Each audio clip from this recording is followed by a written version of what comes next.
আরাফাত এবং ওবায়দুল কাদের সাহেবের এই কথোপকথন থেকে পরিষ্কারভাবে বোঝা যায় জুলাই গণঅভ্যুত্থানের সময় বাংলাদেশের সকল মিডিয়া তারা তাদের নিজেদের স্বাধীনভাবে খবর প্রচার করতে পারেনি। এটা আমরা জাতিসংঘের রিপোর্ট থেকে দেখিয়েছি, এটা আমরা ডকুমেন্টারি এভিডেন্স থেকে দেখিয়েছি, এটা আমরা তাদের কথোপকথন থেকে দেখিয়েছি এবং আমরা দেখিয়েছি যে একই বক্তব্য ওবায়দুল কাদের সাহেব বললেন যে এই আন্দোলন দমনের জন্য ছাত্রলীগই যথেষ্ট।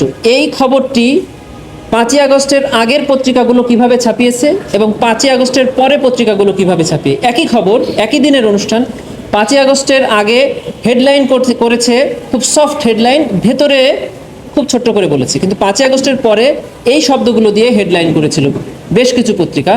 তবে কিছু পত্রিকা এবং কিছু টিভি চ্যানেল জুলাই আন্দোলনের সময়ও একদম সঠিক নিউজ প্রচার করতে পেরেছে এবং যার কারণে তাদের বিরুদ্ধে সরকারের সময় ব্যবস্থা নিয়েছিল।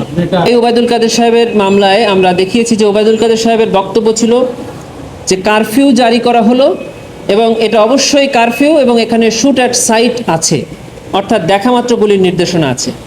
ট্রাইব্যুনাল জানতে চেয়েছিলেন যে এই শুট অ্যাট সাইটের অর্থ আপনি কি বোঝাতে চেয়েছেন।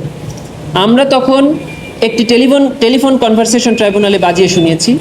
সেখানে দুজন ব্যক্তি কথা বলছেন, আনিসুল হক সাহেব আইনমন্ত্রী এবং উপদেষ্টা সালমান এফ রহমান। তাদের কথোপকথন থেকে দেখা যায় সালমান এফ রহমান সাহেবকে আনিসুল হক সাহেব বলছেন যে এখন আমাদের টু স্কুল অফ থট, একটি হলো যে এখন কারফিউ জারি করে ছাত্রদেরকে শেষ করে দিতে হবে, আন্দোলনকারীদেরকে শেষ করে দিতে হবে। তো আমরা দেখিয়েছি যে আসলে কারফিউ যদিও একটা আইনগত সিদ্ধান্ত, কিন্তু এই কারফিউ সিদ্ধান্তের পেছনের মূল উদ্দেশ্য ছিল ছাত্রদেরকে শেষ করে দেয়।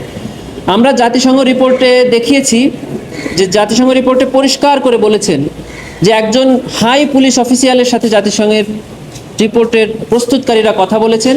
তিনি জানিয়েছেন যে একটি মিটিংয়ে শেখ হাসিনা তাদেরকে বলেন যে আমি তোমাদেরকে নির্দেশ দিচ্ছি, kill them and hide their dead bodies, তাদেরকে তোমরা হত্যা করো, আন্দোলনকারীদেরকে হত্যা করো এবং তাদের লাশ গুম করে ফেলো।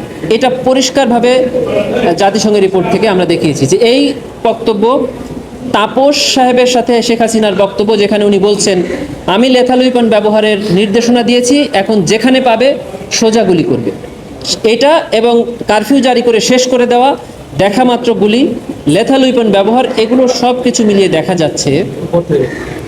এবং আরেকটা কথা বলছেন বারবার, সেটা হলো যে এখন থেকে উপর থেকে করাচ্ছি, উপর থেকে অ্যাকশন নেবে, হেলিকপ্টার ব্যবহার করবে, অর্থাৎ হেলিকপ্টার থেকে গুলির নির্দেশনা উনি দিয়েছিলেন। আরও একটি বক্তব্য আমরা আজকে উপস্থাপন করেছি, শেখ হাসিনা, ওবায়দুল কাদের এবং হাসান মাহমুদ সাহেবের একটা ট্রিপল কনভারসেশন, যেটা শেখ হাসিনার সঙ্গে হাসান মাহমুদ সাহেবের ফোনে হচ্ছেন, মাঝখানে কথা বলছেন ওবায়দুল কাদের সাহেব। সেখানে শেখ হাসিনা বলছেন যে ওরা আমাদের বাড়িঘরে আগুন দিচ্ছে, এখন থেকে ওদের বাড়ি ঘরেও তোমরা আগুন দিবে, ওদের ব্যবসা প্রতিষ্ঠান যেগুলো আছে খুঁজে বের করো, সেগুলোতে আগুন দেবে। এখন তোমাদের একটাই কাজ, বসে থাকবে আর আগুন দিবে, বসে থাকবে আর আগুন দেবে। একটা দেশের প্রধানমন্ত্রী তার অধীনস্থ রাজনৈতিক কর্মীদেরকে যদি এই ধরনের নির্দেশনা দেন, তাহলে কি হয় সেটা আমরা দেখতে পেয়েছি এই টোটাল জুলাই আন্দোলনে। অডিওটা আজকে বাজানো হয়েছে এবং এই স্ক্রিপ্টটা আজকে পড়ে শোনানো হয়েছে ট্রাইব্যুনালে। আজকে আমরা ট্রাইব্যুনালে এটাই দেখিয়েছি যে জুলাই গণঅভ্যুত্থানে আওয়ামী লীগ তাদের সাংগঠনিক সিদ্ধান্ত নিয়ে, আওয়ামী লীগ, যুবলীগ, স্বেচ্ছাসেবক লীগ, শ্রমিক লীগ, ছাত্রলীগ সহ তাদের অঙ্গ সংগঠন এবং 14 দলীয় জোট রাজনৈতিক সিদ্ধান্ত নিয়ে এই আন্দোলন দমনে মাঠে নেমেছিল, আক্রমণ করেছে, হত্যা করেছে, নির্যাতন করেছে। তারই অংশ হিসাবে ওবায়দুল কাদের সেক্রেটারি হিসাবে এখানে তার রোল প্লে করেছেন, বাহাউদ্দিন নাসিম সাহেব যুগ্ম সাধারণ সম্পাদক হিসাবে তার রোল প্লে করেছেন এবং আরাফাত সাহেব তৎকালীন সরকারের তথ্য প্রতিমন্ত্রী হিসাবে তার রোল প্লে করেছেন। আমরা দেখিয়েছি যে কে কোন বক্তব্য দিয়ে এই আন্দোলনে ইনসিস্ট করেছেন, ফ্যাসিলিটেট করেছেন, হত্যাকাণ্ডের সহায়তা করেছেন। এগুলো তারা যেখানে যে বক্তব্যগুলো দিয়েছে, সেই বক্তব্যের মধ্যে যেগুলো উস্কানিমূলক, যেগুলো অফেন্সিভ, সেই বক্তব্যগুলোর ডকুমেন্টারি এভিডেন্স আমরা ট্রাইব্যুনালে উপস্থাপন করে আর্গুমেন্ট করি।